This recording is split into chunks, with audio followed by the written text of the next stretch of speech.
September 11th galvanized U.S. intelligence. At the National Security Agency, the nation's eavesdroppers, General Michael Hayden, the director, sent tens of thousands home for fear NSA headquarters could be a target. On a high floor of the headquarters building, linguists listening in on possible terrorists could not be spared. The windows were blacked out, sources say, so the team, many of them Arab Americans, could defend their country nonstop, day and night. At the Central Intelligence Agency, where the Counterterrorism Center has grown so large it has whimsical street names among the desks, intelligence officers camped out in their offices.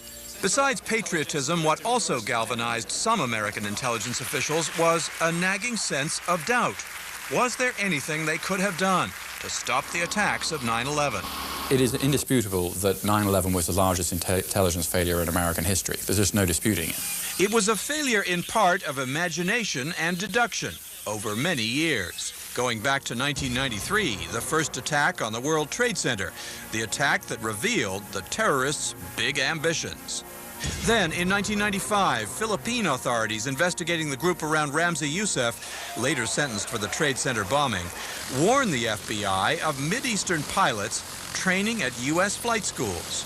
But they also talked about the possibility of crashing an airplane into the CIA headquarters. One has to say there must have been a bit of a failure of imagination somewhere in our intelligence community to sort of imagine that this could happen. By the mid-90s, more and more evidence is pointing to Saudi exile Osama bin Laden and his Al-Qaeda group. Evidence of possible involvement in the attacks that drove U.S. troops out of Somalia in 1993. In 1996, Sudan offers to turn bin Laden over to Saudi Arabia for trial. But the Saudis do not want him, and President Clinton does not push the matter. Sudan throws bin Laden out. He goes to Afghanistan. When 2 U.S. embassies in Africa are bombed in 1998, evidence quickly points to bin Laden's Al-Qaeda group. In September 1999, an unclassified study done for the CIA predicts, quote, suicide bombers belonging to Al-Qaeda's Martyrdom Battalion could crash land an aircraft packed with high explosives into the Pentagon, the headquarters of the CIA, or the White House. December 99, Ahmed Ressam is arrested at the Canadian border with a carload of bomb materials headed, he said, for Los Angeles Airport. He is later linked to Al-Qaeda.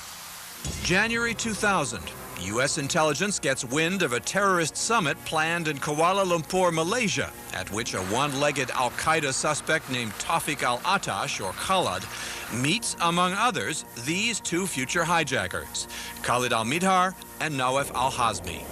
The CIA sends the FBI an email about the two men, but fails to put them on the watch list to be kept out of the U.S.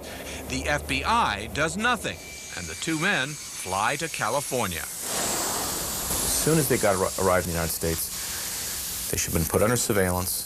Financials should have been done on them. Their telephones should have been tapped to see if there was another network in place. And as it turns out, they were very sloppy, and they contacted other members of the cell. You could have put it all together at that point.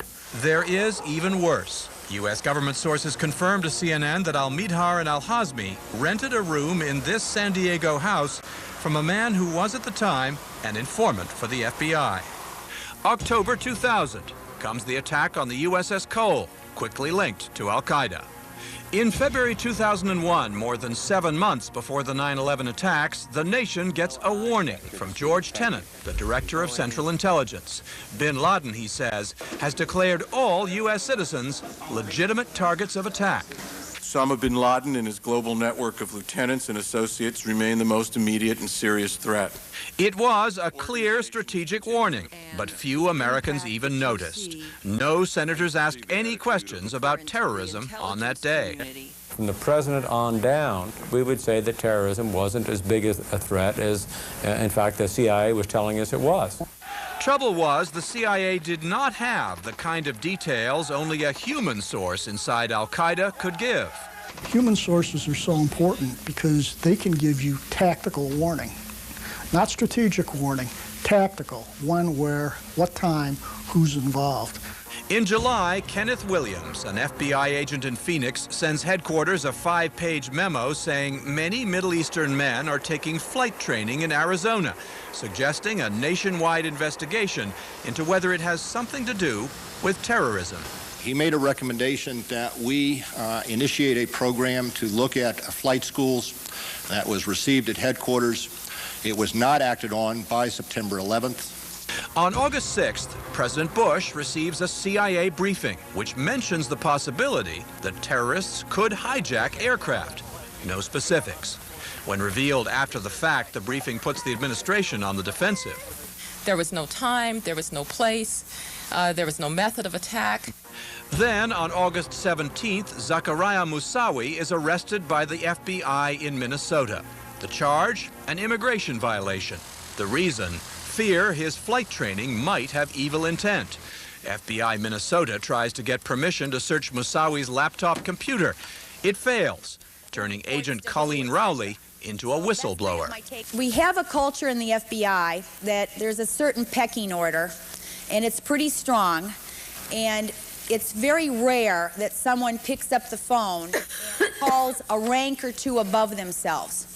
On September 10th, the National Security Agency records 2 cryptic communications from Afghanistan to Saudi Arabia. Tomorrow is 0 hour, says one. The match begins tomorrow, says the other. The intercepts are not translated until 2 days later, September 12th. But by then, 4 hijacked planes had struck the 2 World Trade Center towers, the Pentagon, and a field in Pennsylvania. 2 weeks ago, there was an act of war declared on America. No one could have possibly dreamed that it would come in the way it did. Why did no one dream it could come the way it did? One reason, a lack of CIA agents inside Al-Qaeda. Another, an NSA drowning in intercepts, but short on translators. Then there were the communication failures both within the FBI and throughout U.S. intelligence. And another weakness, some argue, not enough intelligence help from Saudi Arabia, where most of the hijackers came from, and not enough from Germany, where they first gathered.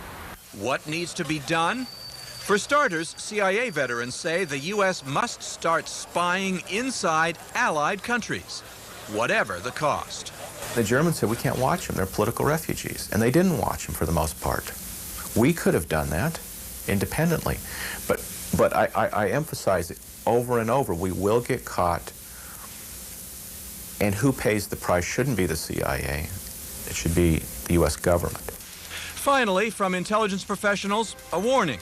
Connecting the dots before an attack is extremely difficult, no matter how much intelligence U.S. spies and technologies can collect. All I can tell you is that when you're dealing with a fire hose of information, you're constantly trying to connect, but you're also being forced to move forward, and the potential to miss is there.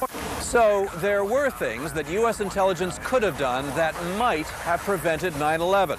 And there are things that may yet need to be done to prevent future attacks. But intelligence officials warn Americans not to assume they can stop them all. David Ensor, CNN, The Pentagon.